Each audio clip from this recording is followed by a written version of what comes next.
Club హౌస్‌తో పాటు ఇంకా స్పోర్ట్స్‌కి, ఇంకా హాబీస్‌కి ఎలాంటి విజన్ ఉంది మీకు? నేను స్పోర్ట్స్ ఫ్యాన్ అవటం మూలంగా అన్ని బాల్ ఫీల్డ్స్ అన్ని కూడాను నేను క్రియేట్ చేస్తున్నాను దీంట్లో.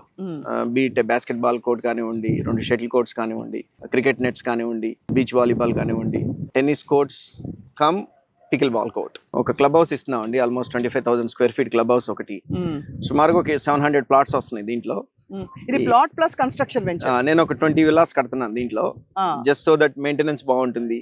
అవును. సో నీట్ గా మెయింటెనెన్స్ ఉంటుంది. కొనుక్కున్న వాళ్ళకి కూడాను రేపు అప్రిసియేషన్ వస్తుంది నేను విల్లాస్ కన్స్ట్రక్ట్ చేస్తే కనుక. అవును. అందుకని మెయిన్ గా ఒక 20 విల్లాస్ నేను నా ఓన్ మనీతో నేను ప్లాన్ చేస్తున్నాను. సో దట్ మిగతా ల్యాండ్ వాల్యూ కూడా అప్రిషియేట్ ల్యాండ్ వాల్యూ కొనుక్కున్న వాళ్ళకి అప్రిషియేట్ అవుతుంది. ఫెసిలిటీస్ ఉంటాయి. ప్లస్ కొనుక్కునే వాళ్ళకి ఏంటంటే అట్లీస్ట్ ఇవి మోడల్ హోమ్స్ లాగా ఉపయోగపడుతుంది. అదే అంతే కదా. మోడల్ ఎట్లా ఉన్నది, అవును, ఈస్ట్ ఫేసింగ్ ఎట్లా వస్తుంది, వెస్ట్ ఫేసింగ్ ఎట్లా వస్తుంది, అవునవును, అవన్నీ కూడాను వాళ్ళకి హెల్ప్ అవుతుంది అనమాట. అట్లా ఒక 20 విల్లాస్ నా ఓన్ మనీతో నేను కన్స్ట్రక్ట్ చేస్తున్నాను దీంట్లో. సో అయితే మీరు ముందు చూపుతో ఇప్పుడు కాదు ఒక 10 ఏళ్ల తర్వాత అయినా ఫ్యామిలీస్ ఉండిపోవడానికి, తర్వాత నెక్స్ట్ జనరేషన్ పిల్లలు ఉండిపోవడానికి కూడా ఇది ఒక కంఫర్టబుల్ టౌన్షిప్ అవ్వాలని డిసైడ్ చేసేసుకున్నారు. కరెక్ట్ అండి. మా బ్రాండ్ నేమ్ అండి, మా బ్రాండ్ నేమ్ అయితే ఎస్టాబ్లిష్ అవ్వాలా.